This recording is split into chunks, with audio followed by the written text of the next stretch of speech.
Welcome back, guys. My name is Patrick. This is the Fanatic Rundown. I want to start off this video with a very special Happy Mother's Day to all the mothers out there in oil country. I'm just sorry that it has to end in a very disappointing way. The Los Angeles Kings, no two ways about it, absolutely manhandled the Edmonton Oilers tonight. 4-0, the ultimate final score. Series tied 2-2. Only benefit for the Oilers going forward here, it looks like it's going to it will be at least a 6-game series, possibly Game 7. If it does go right to Game 7, the Oilers do have Game 5 and Game 7 on home ice. So if we see 7 games, 2 of those 3 games will be played at home at Rogers Place for the Oilers. So Game 5 is definitely a must-win for the Oilers on home ice. The Kings took a lot of momentum back with this victory. Yes, the Oilers smoked them 6-0 and 8-2 in games 2 and 3, but the Oilers really, aside from a few high-danger scoring chances, had absolutely nothing going tonight. The Kings dominated this game for probably 96-97% of it, and they definitely earned that 4-0 victory tonight. A few controversial things tonight, of course. Some of the calls by the refs. Carl Grundstrom's third period goal where he basically dives into Mike Smith, takes Mike Smith off the goalpost and the puck goes in. But as we came to ultimately see, and it was kind of my feeling at that point anyway, the Kings were up 2-0. The game ended 4-0.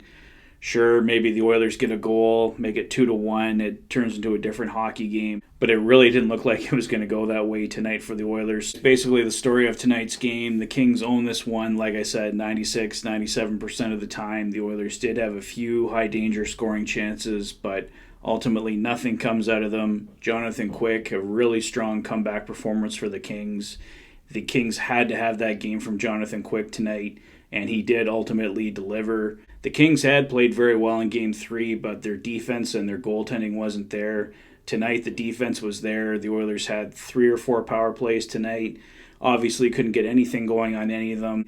The Kings played the puck really tight. The Oilers didn't have time and space tonight. The Oilers' power play has been a factor in all of Games 1, 2, and 3. The Oilers did lose Game 1, but they did get 2 power play goals that night. So the power play, which had been coming through for the Oilers, fails them tonight. The Oilers couldn't get anything going 5-on-5 tonight. The Kings clogged up the neutral zone, took away all the Oilers' time and space when they actually did get into the offensive zone. So the Kings, basically to a textbook T, took down the Edmonton Oilers tonight.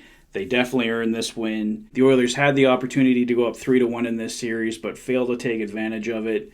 Good luck charm Ben was in the crowd for the Oilers tonight, but unfortunately, Ben couldn't bring the Oilers any luck tonight. This loss is not on Ben at all, of course. It's completely on the shoulders of the Edmonton Oilers. They had the opportunity. They failed to seize it. And as a result, the series will be tied 2-2, headed back to Edmonton. But like I said earlier in the video, we're looking at least a 6-game series now, possibly 7. If it does go to 7, the Oilers have 2 of the remaining 3 games on home ice. They worked hard to get that home ice advantage, and they absolutely have to take advantage of it to close out this series.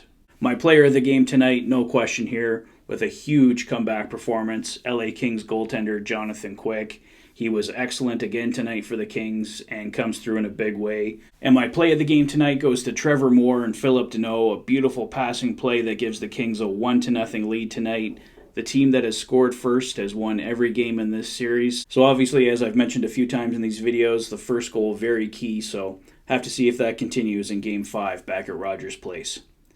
But that's all for me for tonight, guys. Let me know your thoughts on the game in the comment section below. If this is your first visit to the channel and you like what you see, please consider liking and subscribing for all the latest Oilers content.